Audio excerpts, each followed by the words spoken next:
पहला क्वेश्चन आपके सामने है, Sita does not know to swim so she is afraid of water. अब ये आपके सामने क्वेश्चन है, इस क्वेश्चन का क्या आंसर होगा? मैं आपसे आंसर के लिए नहीं वेट कर रहा हूँ क्योंकि मुझे टाइम नहीं आपका बर्बाद करना है।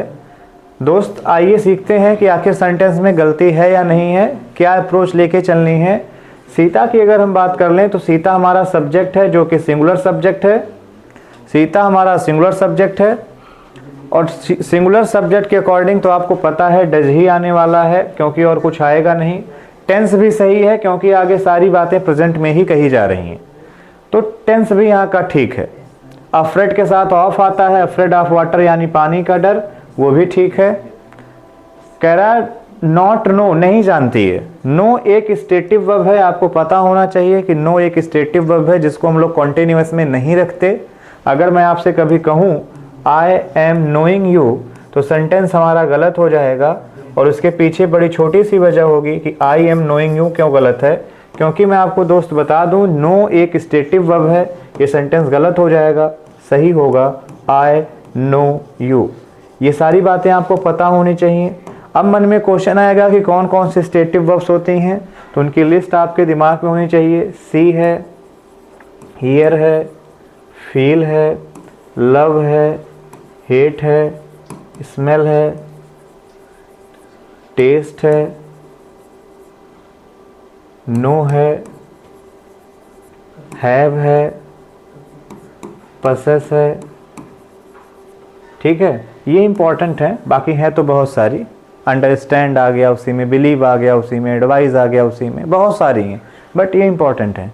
तो स्टेटिव वर्ब कभी भी दी गई होती है तो याद रखा करिए कि उसको हम लोग सेंटेंस में कॉन्टिन्यूअस फॉर्म में यूज नहीं कर रहे होते हैं। कॉन्टिन्यूअस में कर दोगे गलत हो जाएगा, इंडेफिनिट बनाना पड़ेगा। और अगर उसको तुम परफेक्ट कॉन्टिन्यूअस में कर दोगे तो गलत हो जाएगा, तो परफेक्ट बनाना पड़ेगा। इतना तो हमने केवल नो से सीख लिया, लेकिन ये गलती तो है ही नहीं, फिर क्या गलती है?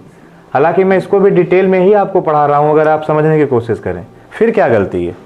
गलती यहाँ से बन रही है कि जब कभी भी सेंटेंस में नो को लिखा जाता है, कभी सेंटेंस में टीच को लिखा जाता है, कभी सेंटेंस में लर्न को लिखा जाता है, तो इनके साथ डायरेक्ट इन्फिनेटिव नहीं आता। उसके पीछे भी वजह है। अगर मैं आपसे कहूँ आई नो यू तो इसका मतलब मैं आपके बारे में जानता हूँ। क्या जानोगे आप मेरे बारे में? आप मेरा रूप, रंग, व्यवहार, स्वभाव यही सब जानोगे, लेकिन किसी एक्शन के बारे में आप क्या ही जानोगे? आप ये जानोगे वो एक्शन कैसे किया जाता है, उसका मैनर जानोगे। So I know to swim नहीं होगा, I know how to swim, वो मैनर आप जानोगे।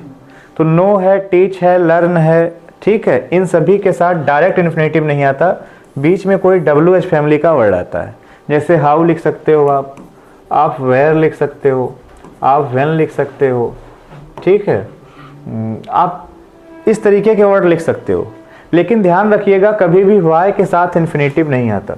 अब देखो क्वेश्चन एक है, लेकिन एक क्वेश्चन से मैंने 5-6 चीज़ें आपकी कवर कर दी। वाई के साथ कभी भी टू V1 नहीं आता, वो गलत होता है। जैसे मैंने आपसे कहा वाई टू वेस्ट टाइम, तो गलत हो जाएगा, हमें लिखना पड़ेगा why waste time. I think आपको ये बात समझ में आ गई होगी। हम लोग बात करेंगे, अगले क्वेश्चन की तरफ बढ़ेंगे। He is looking forward to meet you soon.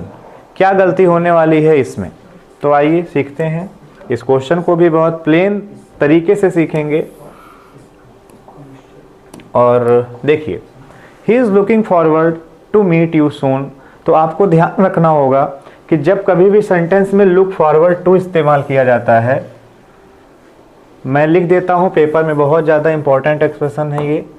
Look, detail में इस पर मैं कभी पढ़ाऊंगा। लुक फॉरवर्ड टू हो गया आपके सामने, ठीक है। गेट यूज्ड टू हो गया आपके सामने। Be accustomed to, be habituated to,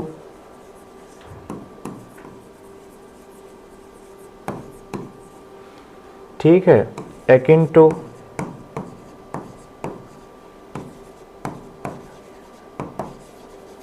similar to, objection to, prone to, key to, ये जो लिखे गए एक्सप्रेशन हैं।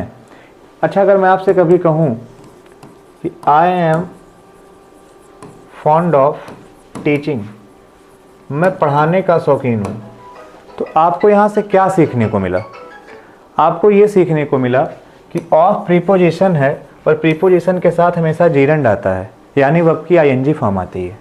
दोस्त, ये जो टू है, ये जो टू है, ये जो टू है, ये जो टू है, ये टू है, मतलब जितने एक्सप्रेशन में मैंने टू लिख रखा है, इन सारे एक्सप्रेशन में टू हमारा प्रीपोजिशन है और उसके साथ हम वर्ब की आईएनजी फॉर्म यूज करेंगे। तो लुक फॉरवर्ड टू मीट नहीं होगा, लुक फॉरवर्ड टू मीटिंग का इस्तेमाल हमें करना पड़ेगा। मुझे उम्मीद है आपको ये क्वेश्चन बहुत बेहतर समझ में आया होगा। बात करते हैं अगले क्वेश्चन की और देखते हैं आप इस छोटे से क्वेश्चन को, जो हमारे सामने क्वेश्चन है। Being a cold morning I decided not to go to the market. इस सेंटेंस में क्या गलती है? इसको हम लोग मिसमैच पार्टिसिपल कहते हैं। इसके भी कॉन्सेप्ट को मैं बताऊंगा। देखिए, मैंने प्लान आउट किया था कि मैं कॉन्सेप्ट की भी क्लास आप लोगों को दूं, लेकिन इतना बिजी शेड्यूल है कि कॉन्सेप्ट की क्लास ज़्यादा पॉसिबल नहीं हो पा रही है। इसलिए जितना वीडियो के थ्रू मैं समझा पा रहा हूँ आपको, उतना ही अभी समझना पड़ेगा, ठीक है। बाकी संडे स्पेशल कॉन्सेप्ट की क्लास हम ले लेंगे, ठीक है। देखिए, मेरी बात समझिए। जैसे मैंने लिखा seeing a lion comma I ran away, शेर को देखकर मैं भाग गया, प्रेजेंट पार्टिसिपल है ये। इसमें जानते हो सीखने वाली बात क्या थी? हालांकि सीखने वाली चीज़ें तो बहुत सी हैं, मिसमैच भी होता है, कब प्रेजेंट पार्टिसिपल यूज होता है, कब परफेक्ट पार्टिसिपल यूज होता है, कब वो एक्टिव फॉर्म में यूज होता है, कब वो पैसिव फॉर्म में यूज होता है, बहुत सारी चीज़ें हैं। लेकिन आपको ध्यान ये रखना भैया कि सी करने का काम किसने किया? शेर को देखने का काम किसने किया? मुझे आप बताएंगे। शेर को देखने का काम इस आई ने किया है। तो अगर इस देखने का काम आई ने किया है तो वो डूअर यहाँ पर प्रेजेंट है, तो इसको कहेंगे पार्टिसिपल मैच हो गया और सेंटेंस में गलती नहीं है। लेकिन यहाँ पे लिखा है बीइंग अ कोल्ड मॉर्निंग, तो आप मुझे ये बताओ, कोल्ड मॉर्निंग जो लिखी गई है, सुबह ठंडी, कोल्ड मॉर्निंग क्या रहा होगा? क्या आई कोल्ड मॉर्निंग हो गया था, या टेम्परेचर कोल्ड मॉर्निंग था, या डे था? तो यहाँ हम लोग लिखेंगे the day being cold morning, या हम लोग लिख देंगे इट बीइंग कोल्ड मॉर्निंग, तब जाके सेंटेंस हमारा सही हो जाएगा। लेकिन एक मिथ है जो कि बहुत ज़्यादा प्रचलन में है कि बीइंग से सेंटेंस शुरू नहीं होता, उसके पहले इट लगा देते हैं, कई बार रटा दिया जाता है। ऐसा नहीं है दोस्त। मैं आपके सामने एक सेंटेंस लिखता हूँ, being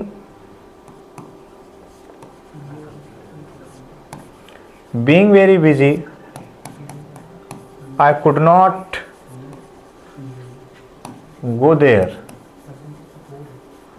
being very busy I could not go there, ये सेंटेंस तो सही है। क्यों? क्योंकि कौन बिजी था? आई बिजी था, और वो डूवर यहाँ दिया है, ये मिसमैच नहीं है। लेकिन क्या आई ठंडी सुबह था? नहीं था, इसलिए यहाँ पर हमें इट लगाना पड़ा। तो इतना डिटेल में हम लोग सीख रहे हैं। दूसरी चीज़, और भी चीज़ें हैं बट नहीं यहाँ डिस्कस करेंगे, आगे बढ़ जाते हैं। लेकिन कर लेते हैं, छोड़ना ठीक नहीं है। रुकिए, समझाता हूँ। जब कभी भी टू और V1 को यानी बेस फॉर्म को लिखा जाता है तो इसको इन्फिनिटिव कहा जाता है। ध्यान रखिएगा, अगर कभी भी हमें नेवर को यूज करना है, कभी भी हमें नॉट को यूज करना है, तो इसके पहले रखेंगे, इसके बीच में नहीं रखेंगे।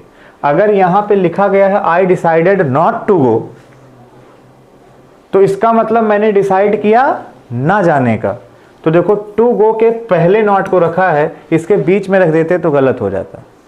और यहीं से एक कॉन्सेप्ट बन जाता है कि जब टू और V1 के बीच में एडवर्ब आ जाता है तो उसको स्प्लिट इन्फिनिटिव कहा जाता है। बस वही है, दिल है मानता नहीं कि अब बहुत सारी चीज़ें मुझे यहाँ से दिख रही हैं। यहाँ से ये भी समझ में आ रहा है कि दांत कब गलत होता है, कब सही होता है।